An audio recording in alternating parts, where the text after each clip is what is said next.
Imagine a life where you no longer chase people, approval, or validation. A life where your peace is not disturbed by noise, nor your purpose dictated by the opinions of others. Imagine waking up, not to the sound of chaos, but to the calm voice within you. A voice you once ignored because the world was too loud. Now picture this. You're alone, but not lonely. You've let go of what no longer serves you, and in that silence, something awakens. Clarity, strength, truth. Buddhism teaches us that true transformation begins not in the presence of others, but in solitude, where your soul finally has space to breathe. This is your path to healing. This is how you rebuild yourself alone. And it starts right now with 12 Buddhist principles that will reshape your mind, renew your spirit, and return you to who you truly are. 1. Detach from the illusion of control. Most of our suffering comes from trying to control things we were never meant to. We want people to behave a certain way. We want life to go according to our plan. We expect situations to unfold exactly how we imagined. And when they don't, we feel frustrated, anxious, or defeated. But here's the truth. You cannot control what other people say, think, or do.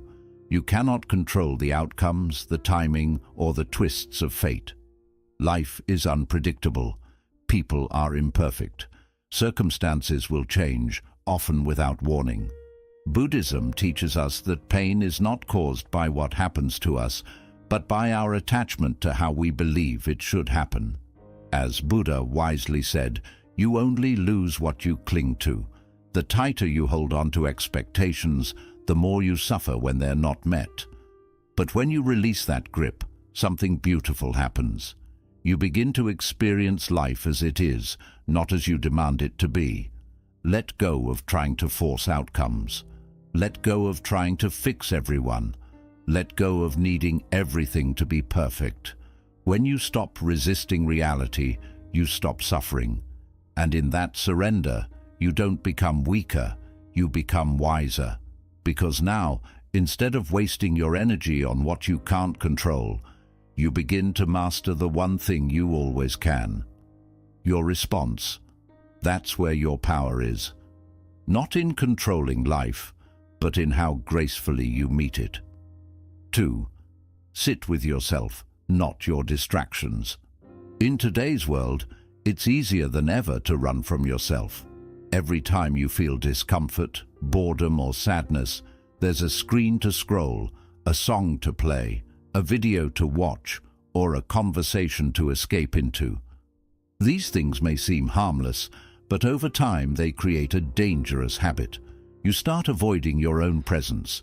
You begin to fear silence. You begin to resist stillness. And slowly, without realizing it, you become a stranger to your own mind. Buddhism teaches that true healing and transformation only begin when you stop distracting yourself and start facing yourself. Why is sitting with yourself so important? Because underneath the noise is truth. Underneath the discomfort is clarity. And the emotions you've buried, those quiet whispers of sadness, guilt, or longing, are not trying to destroy you. They're trying to guide you. When you learn to sit alone, without reaching for your phone, without calling someone, without numbing your thoughts with noise, you begin to hear what your soul has been trying to say all along. You realize you're not empty. You're just unattended. You're not broken. You're just unheard. So sit, not as a punishment, but as a return to yourself. Let the silence feel awkward at first. Let the emotions rise. Observe them like passing clouds. Don't judge, just listen. Because the moment you become fully present with yourself, without needing anything else to escape into, you begin to remember who you really are, and that, in itself, is the beginning of transformation. 3. Embrace the pain that rebuilds you. Most people run from pain. It's natural. We think pain is something bad, something to avoid, something to fix as quickly as possible. But in Buddhism, Pain is not the enemy. It's a messenger. It's a mirror. It's the crack through which light enters the soul.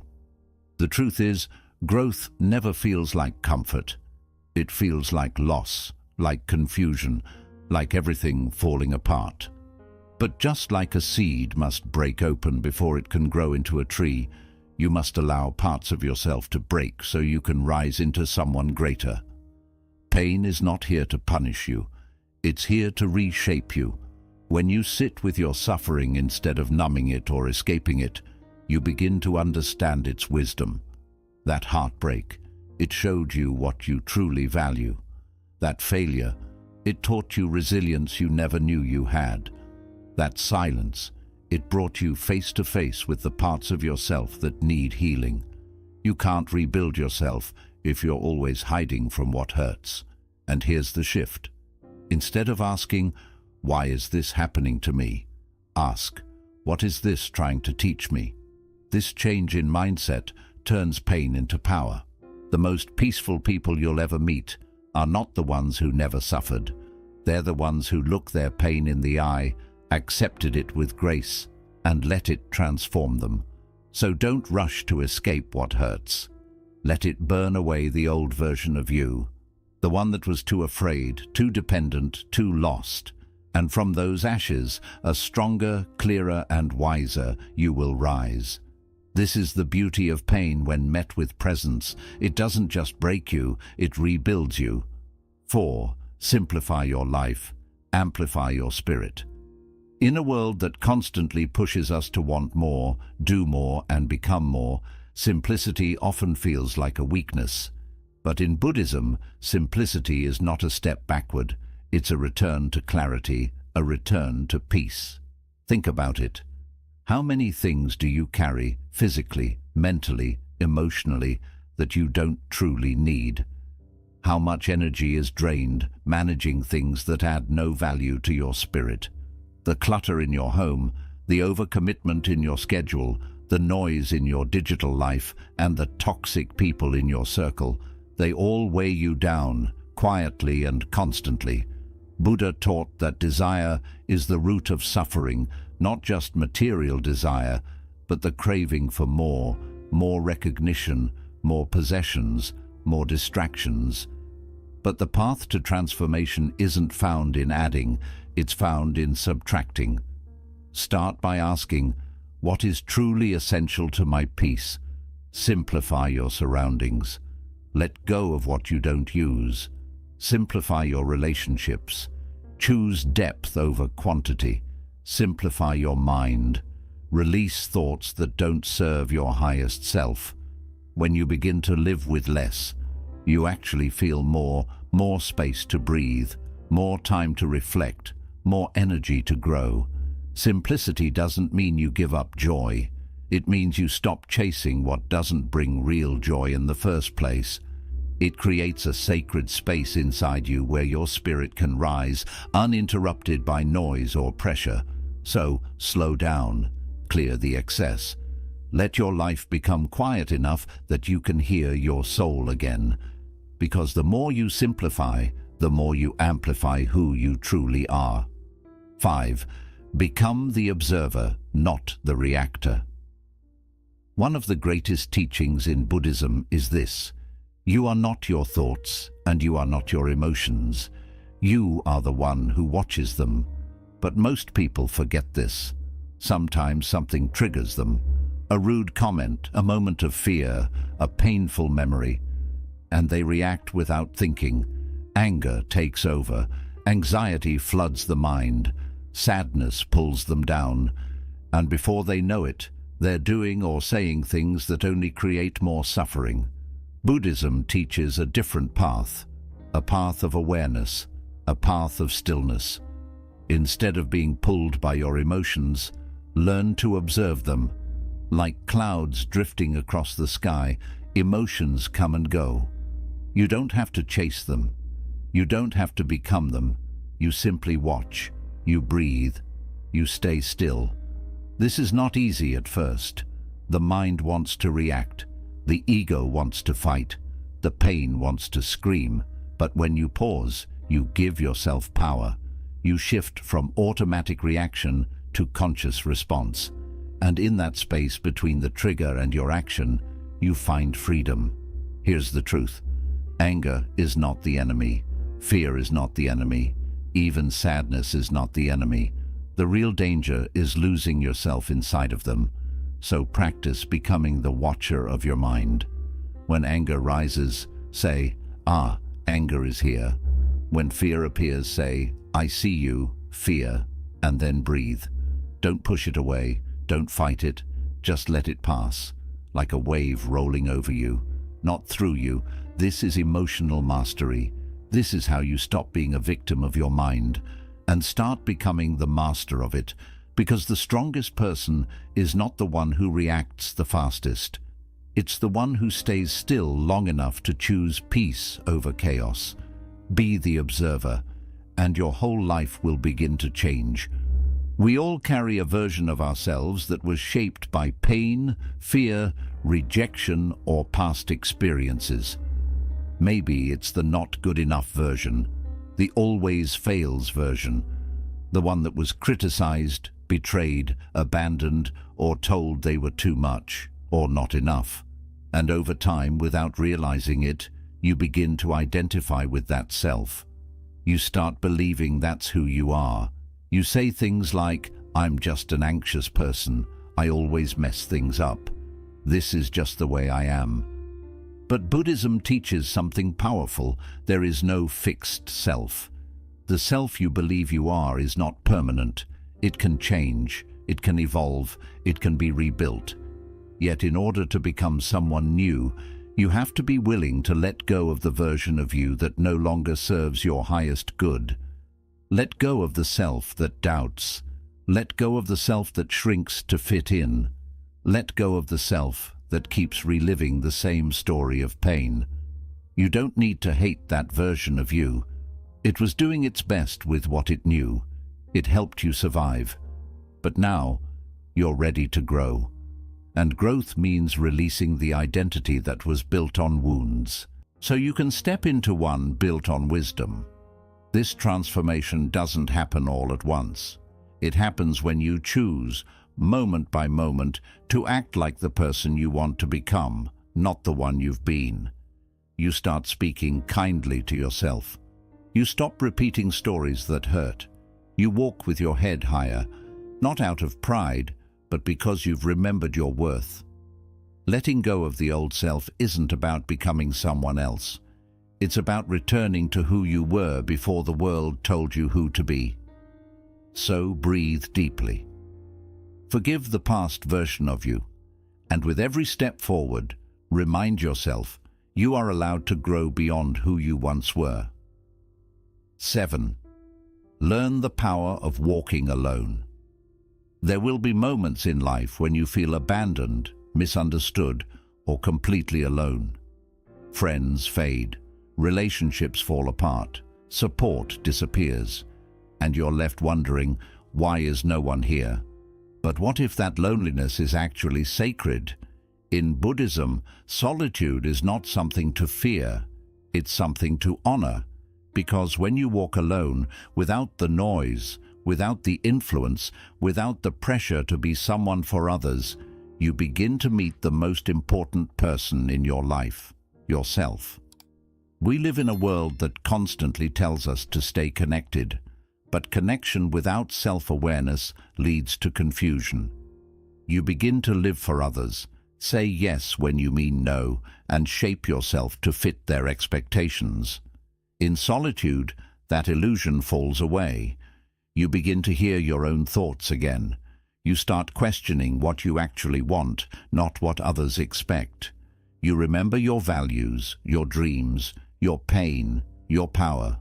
Buddha walked away from his palace, his comfort, his identity, alone. And in that sacred solitude beneath the Bodhi tree, he awakened. Solitude is where you strip away the masks. It's where the real work begins. No one clapping for you, no one guiding your steps. Just you, showing up for your own soul. But understand this. Walking alone doesn't mean being lonely. It means becoming strong enough to stand without needing anyone else to hold you up. When you can walk your path without applause, when you can be at peace without constant company, when you can enjoy your own presence like a best friend, that's when you know you are becoming whole. So if you feel like no one understands you right now, if you're walking a path that feels unfamiliar and quiet, know this isn't your punishment. It's your preparation. Because those who learn to walk alone eventually lead themselves to the most powerful place of all, inner peace. 8. Choose mindfulness over multitasking. In the modern world, multitasking is praised like a superpower. The more you can juggle, the more valuable you seem. But here's what no one tells you. The more tasks you split your attention across, the less of yourself you bring to each one. You eat while scrolling your phone. You listen while thinking about your reply. You walk while your mind races in 1,000 directions. But are you really living, or just moving through life on autopilot? Buddhism teaches the opposite of multitasking. It teaches mindfulness, the practice of being fully present with whatever you are doing, no matter how simple it seems. When you eat, just eat. When you listen, just listen. When you walk, feel each step beneath your feet like it matters. Why is this important?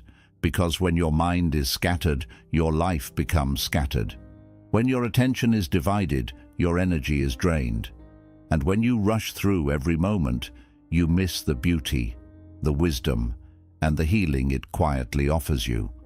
Mindfulness brings you back to now, the only moment that actually exists. It calms the nervous system. It clears mental fog. It deepens your connection to the world and to yourself. And most importantly, it awakens your presence. You begin to notice the flavor of your food, the sound of the wind, the rhythm of your breath. You begin to realize that life isn't happening later. It's happening right here. And the more present you are, the richer your life becomes. Even washing dishes can become a meditation. Even sipping tea can become a sacred act if you give it your full attention. So stop chasing more. Stop rushing through everything just to get to the next thing. Slow down. Come back to this moment. Because when you stop multitasking and start living mindfully, you don't just get things done. You come back to life itself. 9. Accept what is and change what you can. One of the deepest sources of suffering in life is the fight against reality. We wish things were different. We replay mistakes, regret decisions, hold on to anger, and obsess over things that are simply out of our control. But here's the truth. You cannot heal by resisting what is. Buddhism teaches a profound balance, acceptance and action. Accept what is, change what can be, and have the wisdom to know the difference. Acceptance does not mean giving up. It does not mean becoming passive. It means making peace with the present moment before you decide what to do next.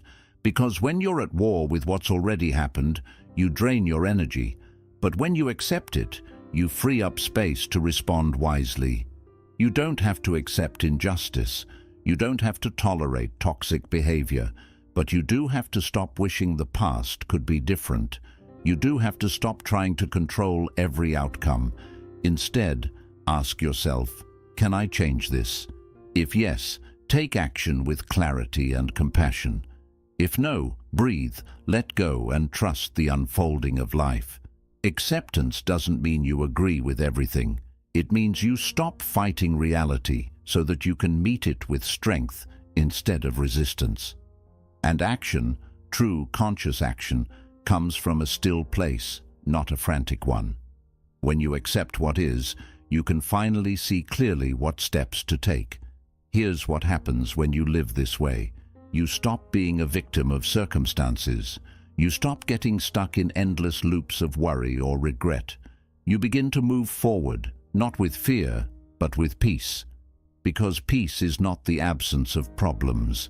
It's the presence of inner clarity in the middle of them. So repeat this to yourself when life feels heavy. I will accept what is and change what I can. And in that simple, powerful mindset, you will begin to transform everything. 10. Choose compassion even for yourself. It's easy to feel compassion for others. When someone else is in pain, we offer kindness, patience, and gentle words. But when we fall short, we become our own harshest critics. We replay our mistakes. We insult ourselves in silence. We carry guilt for days, weeks, even years. We hold ourselves to impossible standards and punish ourselves when we fail to meet them. But here's the truth. You cannot truly grow if you're constantly attacking yourself. Buddhism teaches that compassion must begin at home, and that home is your own heart. Self-compassion doesn't mean making excuses. It means recognizing that you are human, that you are allowed to struggle, that healing is not a straight line, and mistakes are part of the journey. When you mess up, speak to yourself as you would to a dear friend. It's okay. You're learning. You're trying. You are still worthy. Because the voice you speak to yourself with becomes the environment your soul lives in. If that voice is harsh, your spirit hides. If that voice is kind, your spirit blooms. Think of a child learning to walk. If that child falls, you don't scold them. You cheer them on. You encourage them to get back up. You need to offer yourself that same grace. Even in your darkest moments, you are not broken. You are becoming. Even in your messiness, you are not a failure. You are a work in progress. Self-compassion is not weakness. It's one of the greatest strengths you can develop, because when you stop fighting yourself, you create space to truly grow. So, pause. Place a hand over your heart. Take a breath and remind yourself, I am doing my best. I am learning. I deserve love, even from me.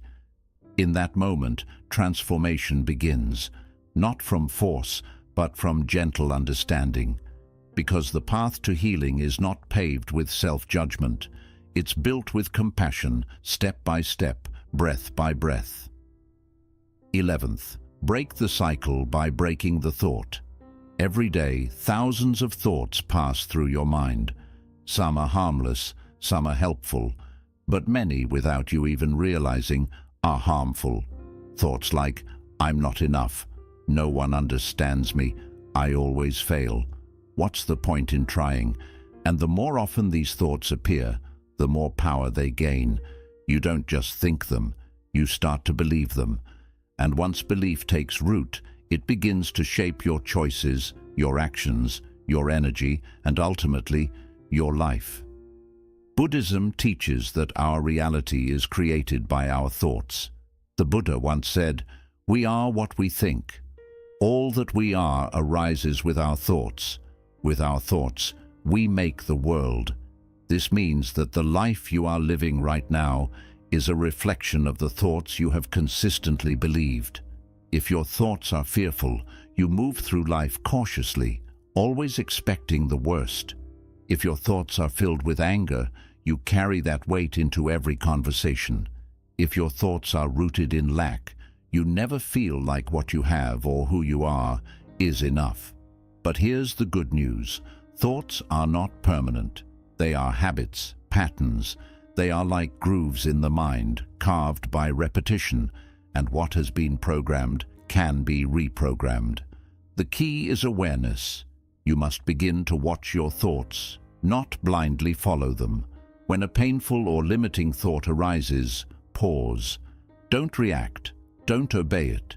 Instead, ask yourself, is this thought true? Is this thought helpful?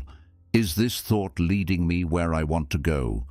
Most of the time, you'll realize it's just an old loop, an outdated story your mind keeps telling because it's familiar, not because it's real. For example, when the thought appears, I always mess things up. You can catch it and say, that's a pattern, not a truth. I've made mistakes, but I've also learned. I've grown. I'm not the same person I was before. This is how you begin to break the cycle. by breaking the thought before it becomes a belief. But awareness alone is not enough. You must also replace the thought with something more aligned, more empowering. Instead of, "I'm not good enough," try, "I am growing, and growth is messy." Instead of, "I'll never change," say, "I've already changed in ways I never thought I could." Instead of, "I'm too late," tell yourself, "Right now is exactly where I'm meant to begin." This isn't toxic positivity, it's conscious mental training. It's about choosing thoughts that support your healing rather than sabotage it. Just like your body needs clean food to grow, your mind needs clean thoughts to thrive. You also have to be patient. These thought loops weren't created in a day. They were built over years through repetition, trauma, pressure, and pain. So be gentle as you begin to rewire your mind. Every time you interrupt a limiting thought, even once, you weaken its grip. Every time you choose a new thought, you strengthen a new pathway in the brain. This is neuroplasticity, the mind's ability to change itself.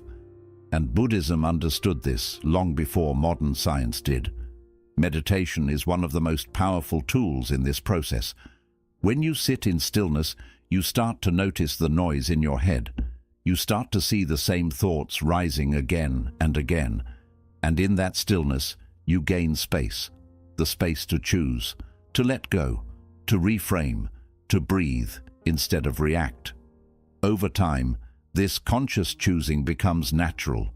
You no longer believe every thought that appears. You become the observer, not the prisoner.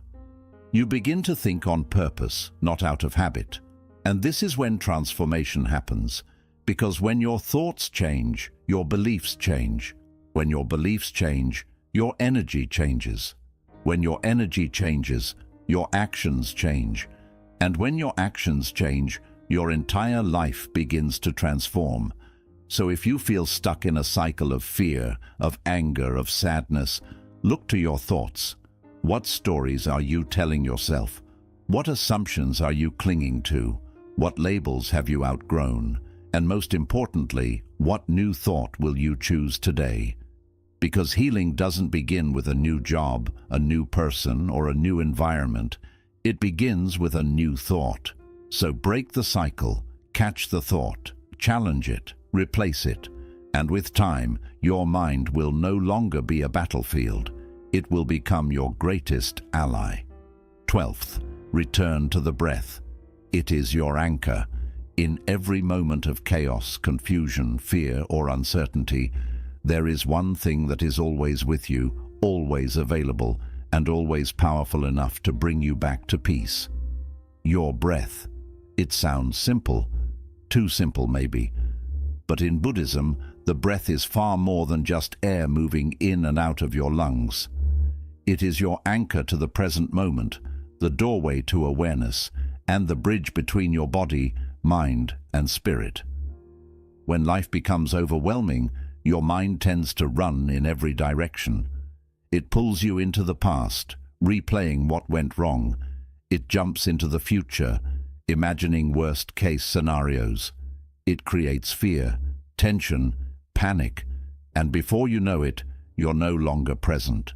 You're lost in thoughts that don't serve you, but your breath is always in the now.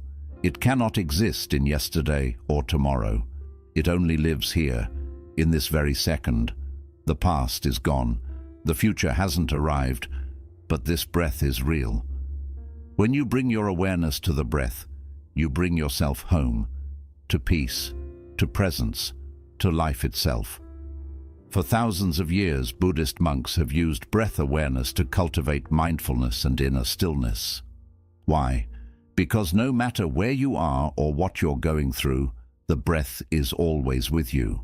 You don't need tools, money, or permission, only the willingness to pause and return to yourself. When you focus on your breath, something powerful begins to shift. Your nervous system calms, your racing thoughts start to slow down, your heart rate softens. You're no longer caught in the storm of life. Instead, you become the calm center within it. Try it right now. Take a slow, deep inhale. Hold it gently. Now exhale. Do it again. This time, notice it. Feel the air entering your nostrils. Feel your chest expand. Feel the breath leave your body like a wave returning to the sea. That simple act of noticing, of being with your breath, is incredibly powerful. Because here's the truth. You are not your thoughts. You are not your emotions. You are the one breathing underneath them all. When anger rises, return to the breath. When sadness creeps in, return to the breath. When anxiety tightens your chest, return to the breath. It won't erase the situation, but it will give you clarity, space, and calm to face it with strength. In Buddhist teachings, the breath is more than just air. It carries prana, your life force.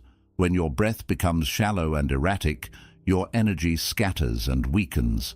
But when your breath is steady, intentional, and deep, your energy returns to you. You become grounded, aware, and alive.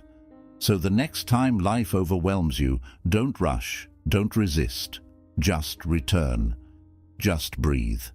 Because peace is not something far away. It's right here, in this moment, waiting in the stillness of your breath. And in that stillness, you'll find yourself. But when your breath is deep and intentional, your energy becomes steady, strong, and grounded.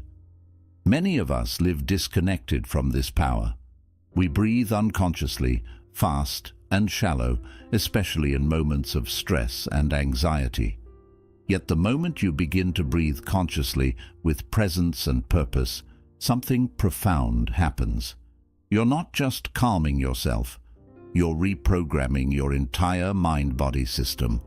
This is why breathwork and meditation are more than just spiritual practices. They are tools for emotional healing, stress relief, and even physical well-being. And science backs this up. Studies have shown that mindful breathing reduces cortisol, the stress hormone. It improves heart rate variability, which supports emotional resilience. It boosts the immune system and enhances mental clarity. Through conscious breath, your entire system finds alignment. But beyond the science lies a deeper truth.